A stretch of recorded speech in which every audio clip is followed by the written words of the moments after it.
नमस्कार, बहुत स्वागत है आप सभी का। मैं हूं आपके साथ चेतन पाठक। खबरों की शुरुआत करेंगे। निकाय चुनाव में महापौर नामांकन की प्रक्रिया शुरू हो चुकी है।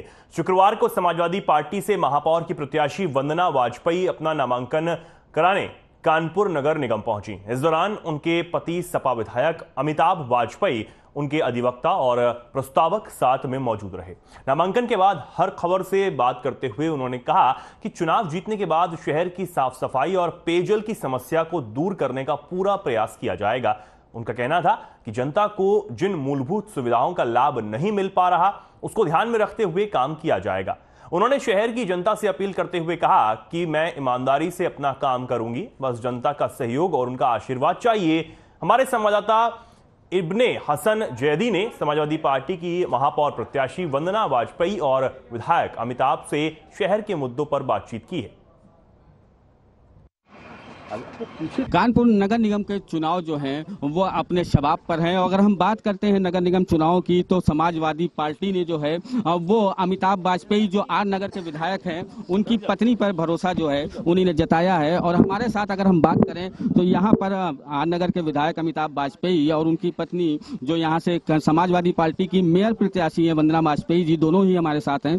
पहले हम वंदना वाजपेयी जी से ही बात करते हैं। मैम, आज आपने नॉमिनेशन कराया है, समाजवादी पार्टी ने आपके ऊपर पूरा भरोसा जताया है, तो आप मेयर का चुनाव लड़ रही हैं, तो क्या मुद्दे लेके आप आई हैं जनता के बीच में? कानपुर शहर में सबसे बड़ा मुद्दा साफ सफाई का है, पेयजल की दिक्कत है और आवारा पशुओं की जो समस्या है, नाला सीवर की दिक्कतें हैं, प्रदूषण है इतना, यातायात की जो दिक्कतें हैं, जाम की समस्या है, इस पे मुझे काम करना है। अगर हम बात करते हैं कि नगर निगम चुनाव की बात करी जाए यहाँ पर, तो नगर निगम चुनाव की अगर बात करते हैं तो यहाँ पर जो मेयर थी वो भाजपा की थी और यहाँ पर सरकार भी भाजपा की है और सब कुछ भाजपा का ही था।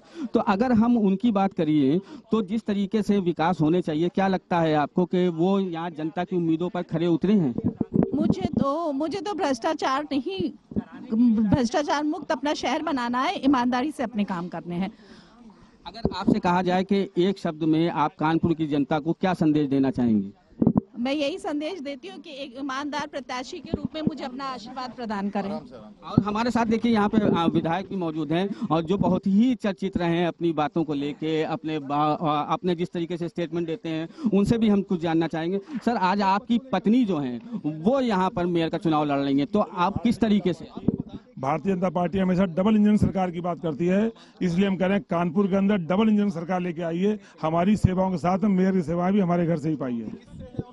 अगर आप जिस तरीके से आप चुनाव लड़ा रहे हैं, क्या लगता है आपको जनता का वैसे ही प्यार मिल रहा है कि शहर में? ये हम लोगों का रिकॉर्ड है, हम लोगों को जिन लोगों ने भरोसा किया है, प्यार दिया है, कानपुर ने हमेशा विश्वास जताया है। तो मुझे उम्मीद है हमारी पत्नी को मौका मिला, निश्चित रूप से कानपुर का वही प्यार, वही आशीर्वाद हमारी पत्नी को मिलेगा। मैं तो बेटा था कानपुर का, वो बहू भी है, वो बेटी भी है, तो उसको डबल प्यार मिलेगा। देखिए, ये थे हमारे साथ मेयर और हमारे साथ विधायक भी मौजूद थे। और विधायक का साफ तौर से कहना है कि वंदना वाजपेयी जो हैं वो यहाँ की बहू भी हैं और बेटी भी हैं। तो जिस तरीके से मुझे अब तक अपना जनता आशीर्वाद देती रही है, उसी तरीके से इनको भी पूरा आशीर्वाद मिलेगा। अब देखना ये है कि जिस तरीके से समाजवादी पार्टी ने वंदना वाजपेयी को और कांग्रेस ने आशनी अवस्थी को और अभी बीजेपी ने अपना प्रत्याशी डिक्लेयर नहीं किया है, कौन आता है, तो ये लड़ाई कैसी होगी। तो ऐसा लगता है फिलहाल लड़ाई जो है काफी दिलचस्प होने वाली है और उसके लिए हमें 13 तारीख तक का इंतजार करना पड़ेगा। कैमरा पर्सन शशांक शुक्ला के साथ इब्ने हसन जैदी, हर खबर कानपुर। रमजान की आखिरी जुमा यानी जुम्मतुल विदा मनाई गई। सभी मस्जिदों में नमाज अदा की गई। रहमतों और बरकत का महीना अब रुखसत होने वाला है। आज 29वां रोजा है।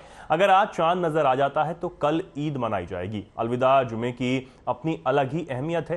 इस नमाज के रोजेदारों को अदा करने के लिए दूर दराज से खास मस्जिदों में लोग यहाँ आते हैं।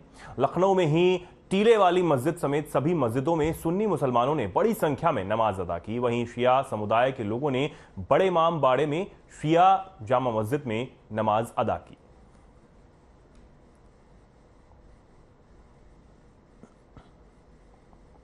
मैं सबको इस पर मुबारकबाद देना चाहती हूँ, लखनऊ वासियों को, और अलविदा की नमाज पे मैं याद दिलाना चाहूँगी अपने इस प्यारे शहर के नागरिकों को कि अपनी गंगा जमनी तहजीब को की याद दिलाना चाहूँगी नफ़रत के मुकाबले मोहब्बत की याद दिलाना चाहूँगी।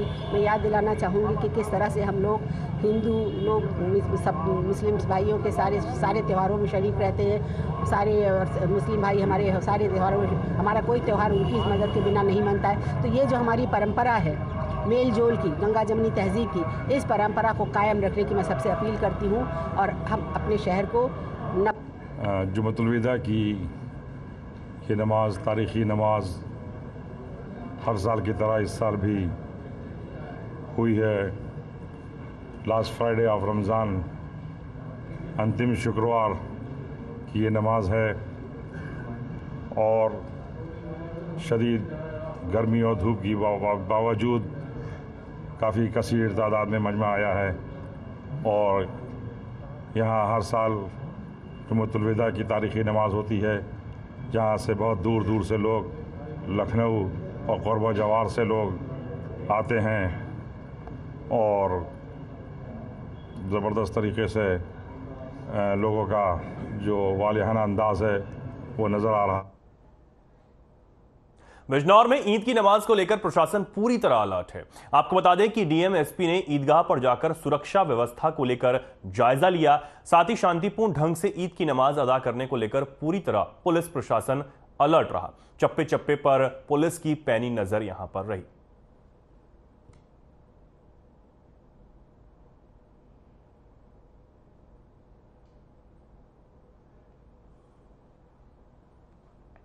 कन्नौज में अलविदा की नमाज को लेकर पुलिस अलर्ट है। अतीक हत्याकांड के चलते मस्जिदों के बाहर पुलिस फोर्स मुस्तैद है। फोर्स के साथ क्षेत्र में सीओ भी गश्त करती रही। रमजान के आखिरी जुमे पर मस्जिदों में भारी संख्या में लोगों ने नमाज अदा की। आपको बता दें कि जिले की मस्जिद में शांति से अलविदा की नमाज संपन्न हुई और देश में अमन चैन की दुआ मांगी गई।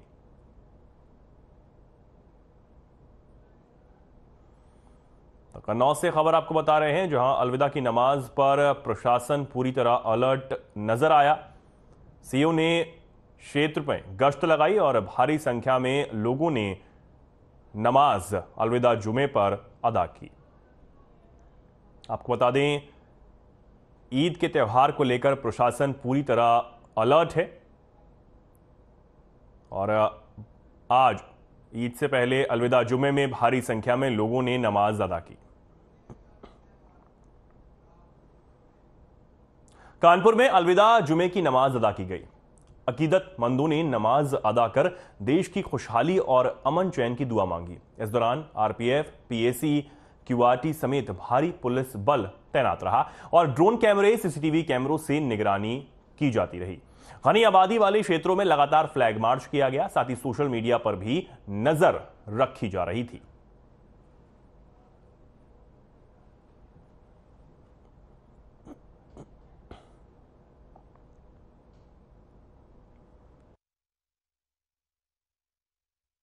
कानपुर कमिश्नरेट में जो आज की अलविदा की नमाज थी, लगभग सभी मस्जिदों में अत्यंत ही शांतिपूर्ण तरीके से सकुशल संपन्न हुई है। पुलिस कमिश्नरेट कानपुर ने जो बृहद व्यवस्थाएं सुरक्षा की दृष्टि से की गई थी, उन सुरक्षा इंतजामों के अंतर्गत सभी मस्जिदों में नियमों का पालन करते हुए अलविदा की नमाज सकुशल संपन्न हुई। मेरठ में शांतिपूर्ण ढंग से अलविदा जुमे की नमाज अदा की गई। सड़कों की बजाय मस्जिदों में दुआएं मांगी गईं। सुरक्षा के भी पुख्ता इंतजाम यहां देखे। वहीं चप्पे चप्पे पर पुलिस फोर्स भी तैनात रही। साथ ही आला अधिकारियों ने भी जगह जगह गश्त लगाई।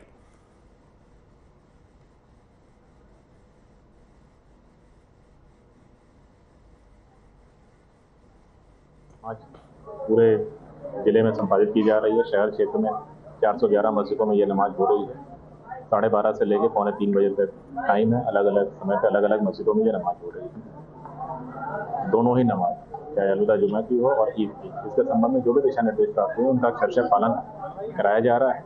जनता भी पूरा सहयोग कर रही है। जिस तरीके के भी दिशा निर्देश हैं उसको लागू करने के लिए किसी प्रकार का फोर्स यूज नहीं करना पड़ा। लोग स्वेच्छा से उसका पालन कर रहे हैं और पब्लिक भी इसका पूरा सहयोग कर रही है, अप्रिशिएट कर रही है। कहना यह है, आपको सबसे पहले ईद की मुबारकबाद और पूरे प्रदेश देशवासियों को, मेरठ वासियों को, मेरे सर्दने के भाइयों को ईद की शुभकामनाएं। ये जुम्मा अलविदा था, हम लोग यहाँ पे मुबारकबाद देने आए थे और मैं आपको ये कह सकता हूं कि इंसानियत के लिए ये पैगाम देना जरूरी है कि लोग पहुंचे, एक दूसरे को गले मिलें, एक दूसरे के गले मिलकर एक दूसरे के त्योहार पर शुभकामनाएं दें, मुबारकबाद दें। कहीं ईद बने तो पहुंच जाए हिंदू भाई, कहीं पर दिवाली बने तो पहुंच जाए मुस्लिम भाई। ऐसे ही आने वाले समय पर इंसानियत को जिंदा रखा जाएगा। ईद की नमाज के लिए सड़कों पर मना करा गया, इसके अंदर क्या कहना है? अच्छा ये बताइए।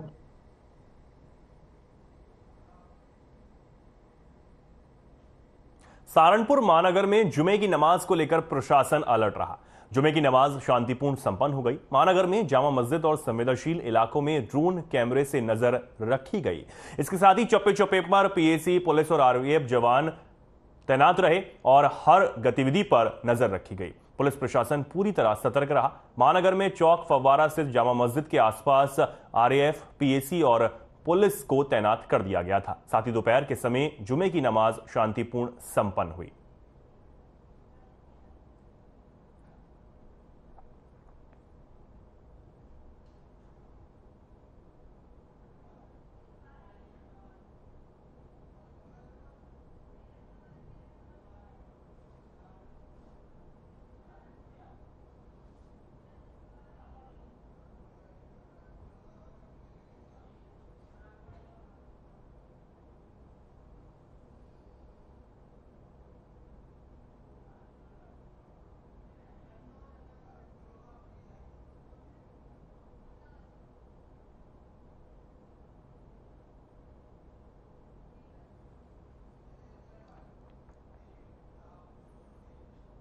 कन्नौज पुलिस ने एक और शस्त्र फैक्ट्री का भांडाफोड़ किया। अंतर्राज्यीय शातिर असलहा कारीगर फैक्ट्री में असलहे बना रहे थे। पकड़े गए शातिर के पास से बने अदबने 27 असलहे बरामद किए गए। एक बंदूक और एक अधिया सहित तमंचे और कारतूस भी बरामद किए गए हैं। मैनपुरी का अंशुल एक बगिया में असलहे बना रहा था। गुरसाईगंज कोतवाली पुलिस ने समधन के बगिया से की गिरफ्तारी इसकी की है। आईजी आगरा जोन शातिर अंशुल को पहले कर गिरफ्तार यहां किया जा चुका है। एसपी ने असला फैक्ट्री पकड़ने वाली टीम को पुरस्कृत किया है।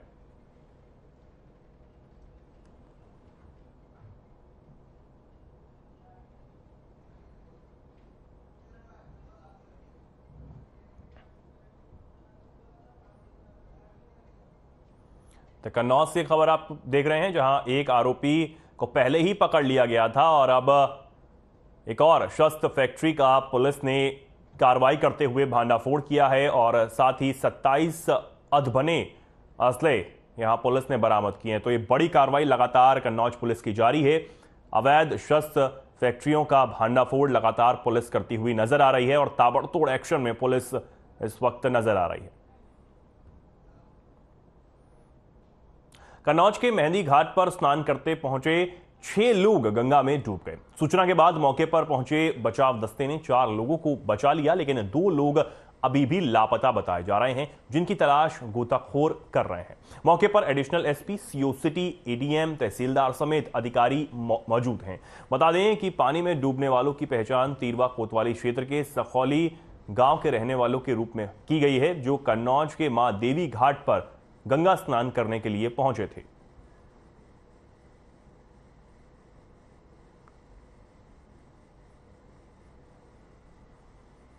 तो कन्नौज से खबर आपको बता रहे हैं, जहां 6 लोग गंगा स्नान के लिए गए थे, जिनमें से 4 लोगों को रेस्क्यू कर लिया गया और 2 लोग अभी भी लापता बताए जा रहे हैं। गोताखोर पुलिस की तरफ से लगाए गए हैं ताकि उन 2 लोगों को ढूंढा जा सके। तो अब प्रशासन मुस्तैद है और जो 2 लोग गंगा में स्नान करते समय बह गए हैं, उनको ढूंढने की कोशिश लगातार की जा रही है।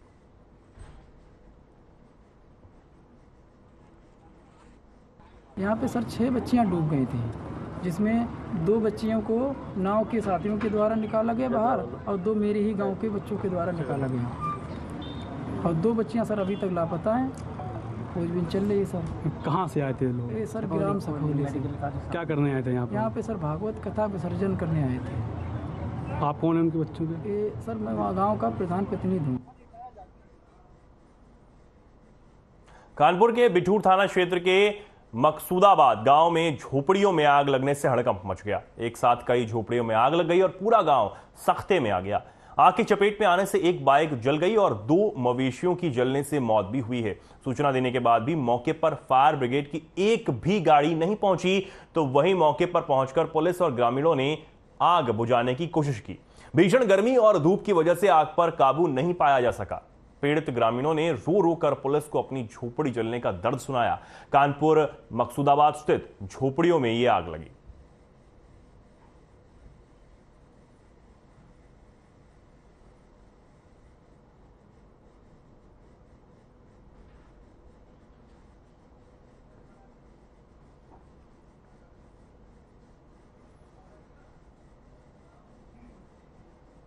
जिलाधिकारी ने जिला अस्पताल का निरीक्षण किया। निरीक्षण के लिए बाइक से जिलाधिकारी पहुंचे। जिलाधिकारी ओपीडी की लाइन में लगे और उन्होंने पर्ची भी कटवाई। ओपीडी कक्ष का निरीक्षण किया, जहां उन्हें ताला बंद मिला। जिलाधिकारी ने पोषण पुनर्वास केंद्र, एक्सरे कक्ष, अल्ट्रासाउंड कक्ष, रेडियोलॉजिस्ट कक्ष, टेक्नीशियन कक्ष, महिला वार्ड, पुरुष वार्ड, औषधि वितरण कक्ष, आपातकालीन वार्ड, प्लास्टर कक्ष, दवा स्टोर रूम, बायोमेट्रिक, पीको वार्ड समेत अस्पताल के विभिन्न वार्डों का उन्होंने निरीक्षण किया। निरीक्षण के दौरान सीएमएस भी अपने कक्ष से अनुपस्थित मिले। जिलाधिकारी ने मरीज और मरीजों के परिजनों से भी बातचीत की, साथ ही अस्पताल से मिल रही सुविधाओं के बारे में भी उनसे पूछा है। जिलाधिकारी ने अनुपस्थित कर्मियों के 1 दिन के वेतन बाधित करने के निर्देश दे दिए हैं तथा संबंधित के खिलाफ नोटिस भी जारी करने के निर्देश दिए हैं।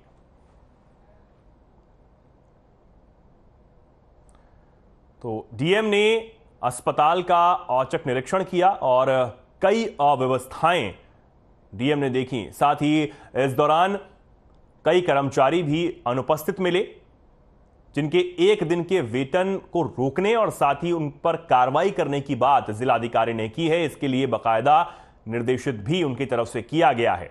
साथ ही अस्पताल में आए मरीजों और मरीजों के परिजनों से भी जिलाधिकारी ने बातचीत की, उनका हालचाल जाना और अस्पताल से मिलने वाली सुविधाओं के बारे में जिलाधिकारी ने उनसे पूछा है, जाना है।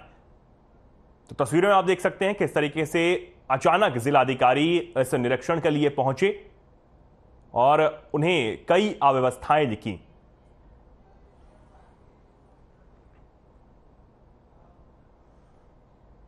पीलीभीत के सामुदायिक स्वास्थ्य केंद्र बिलसंडा में स्वास्थ्य विभाग की ओर से क्षेत्र की 141 आशा कार्यकर्तियों को स्मार्टफोन का वितरण किया गया है। अब आशा वर्करों को कलम घिसाई नहीं करनी पड़ेगी और दिए गए मोबाइल में टीकाकरण सहित तमाम तरह के सर्वे का डेटा फीडिंग का काम मोबाइल ऐप के जरिए वो कर सकेंगी। वहीं कुछ आशाओं वर्करों का कहना है कि कई साल पहले उन्हें अस्पताल प्रशासन की ओर से कीपैड वाले फोन दिए गए थे, जिनमें नेटवर्क में काफी दिक्कत आती थी। अब उनका कहना है कि वो आराम से अपना काम कर सकेंगी।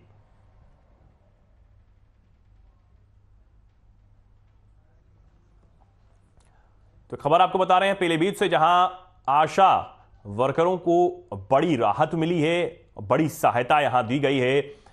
अब अपना काम वो आसानी से डिजिटल तरीके से मोबाइल ऐप के जरिए कर पाएंगी। स्मार्टफोन उन्हें दिया गया जिसके जरिए वो अपना काम आसानी से कर सकेंगी।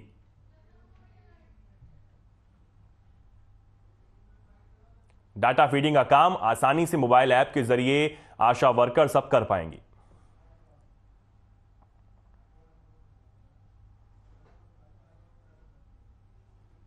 पुराने मोबाइल वो चल नहीं रहे थे, उससे दिक्कत थी, उसमें सिंगल नहीं आते हैं। आज क्या मिला ना, आज क्या बांटा गया? आज तो मिला है, उसमें सिम नहीं मिली अभी। अच्छा, मोबाइल बांटे गए? मोबाइल मिला है। पहले दिक्कत आती थी चलने में मोबाइल क्या? पहले मोबाइल चलने में दिक्कत आती थी? पहले दिक्कत का, अब तो सर्वे होती है उससे, मोबाइल से। अब वो वैसा था नोकिया, उसमें सर्वे कैसे हो पाती? ये एंड्रॉयड मोबाइल है, ये हमारी सभी आशाओं को दिए जा रहे हैं। हमारे यहाँ 141 आशाएं हैं टोटल मिलाकर। इसके माध्यम से जितना भी वो डाटा है, जो भी टीके लगते हैं और भी फील्ड का जो सर्वे करती हैं, उस पर मोबाइल ऐप के थ्रू वो ऐप पे आराम से चढ़ा सकती हैं। राजधानी लखनऊ में कोविड की संख्या को देखते हुए लखनऊ जिलाधिकारी सूर्यपाल गंगवार ने एक अहम बैठक कर लखनऊ के सभी अस्पतालों को अलर्ट कर दिया, जिससे कोविड से संक्रमित लोगों का बेहतर इलाज किया जा सके और उनकी जान बचाई जा सके।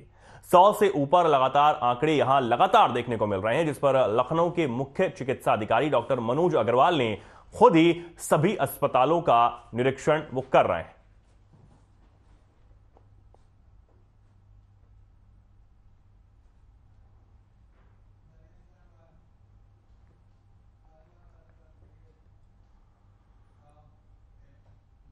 कमिश्नरेट गाजियाबाद के सभी थाना क्षेत्रों में गाजियाबाद पुलिस ने अलविदा जुमा और ईद उल फितर त्योहार को देखते हुए शांति और कानून व्यवस्था बनाए रखने के उद्देश्य से पैदल गश्त की। इस दौरान कमिश्नरेट गाजियाबाद पुलिस ने सुरक्षा के पुख्ता इंतजाम किए। क्यूआरटी टीमें गठित की गई जो अलग अलग क्षेत्रों में लगातार भ्रमणशील रहेंगी। साथ ही संवेदनशील स्थानों और मिश्रित आबादी वाले क्षेत्रों में ड्रोन कैमरे से निगरानी की जा रही है। रिजर्व पुलिस लाइन गाजियाबाद से क्यूआरटी टीमों को आवश्यक दिशा निर्देश देकर रवाना किया गया।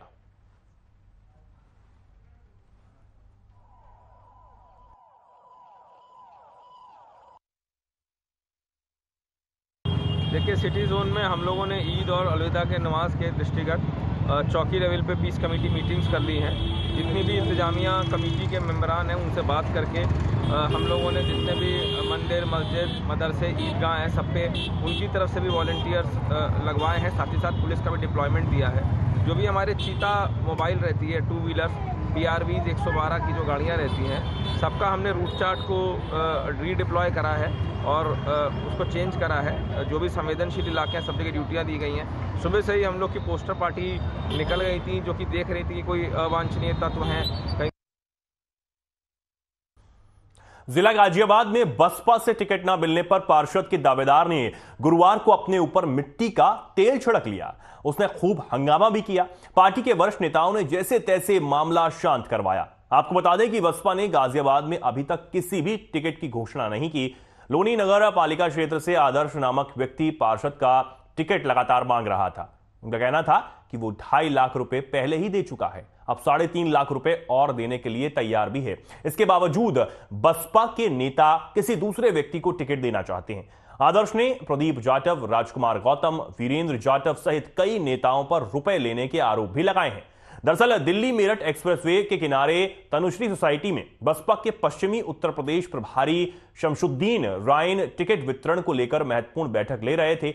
इसी दौरान इस व्यक्ति ने केरोसिन छिड़ककर वहां हंगामा किया।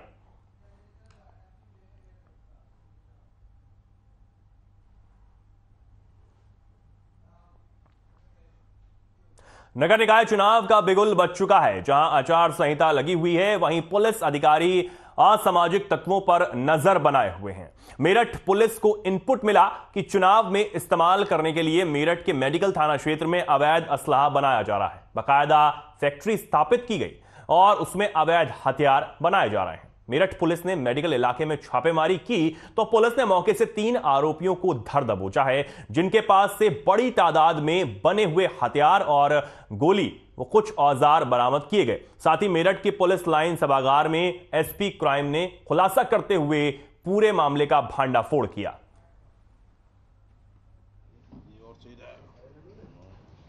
ये चुनाव को देखते हुए हमारी पुलिस जो है लगातार अभियान चलाकर कार्रवाई कर रही है, जिसमें सर्विलांस सेल को एक इनपुट मिला था।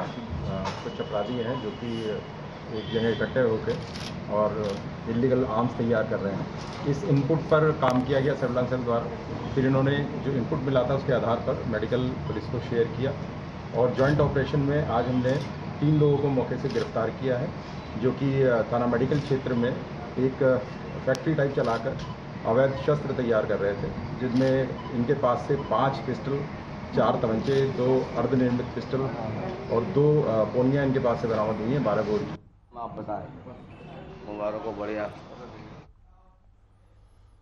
बसपा नेता पिंटू सेंगर हत्याकांड में मुख्य आरोपित पप्पू स्मार्ट पर देर रात रासुका लगा दी गई। मामले में इंस्पेक्टर चकेरी देवराज जेल पहुंचे और नोटिस तामील कराया गया। बता दें कि चकेरी में 20 जून 2020 को बसपा नेता पिंटू सेंगर को गोलियों से भूनकर मार दिया गया था। पुलिस ने पप्पू स्मार्ट को इस हत्याकांड का मास्टरमाइंड बताया था, जिसमें शामिल पप्पू, साउद अख्तर, महफूज अख्तर समेत 14 आरोपियों को जेल भेज दिया गया था। पूरे प्रदेश में सक्रिय अपराधियों के विरुद्ध जो प्रभावी कार्रवाई का अभियान चल रहा है, उसी के अंतर्गत कानपुर कमिश्नरेट में भी ये अभियान प्रचलित है। इसके अंतर्गत कमिश्नरेट के टॉप 10 अपराधियों की सूची तय की गई है। इन अपराधी ये ऐसे अपराधी हैं जो वर्तमान में जिनका आपराधिक इतिहास काफ़ी लंबा चौड़ा है और अभी भी इनके सक्रिय होने की संभावना है। इनको चिन्हित कर इनके विरुद्ध प्रभावी कार्रवाई की जा रही है। कल ही रात में एक अपराधी के विरुद्ध एनएसए भी तामील कराया गया है। ये कार्रवाइयाँ आने वाले दिनों में इसी प्रकार से जारी रहेगी ताकि जो भी बड़े माफियाज हैं, बड़े अपराधी हैं, वो पुलिस के रडार पे रहे और उनके विरुद्ध सख्त कार्रवाई की जाए। फिलहाल के लिए इस खबर में इतना ही। धन्यवाद।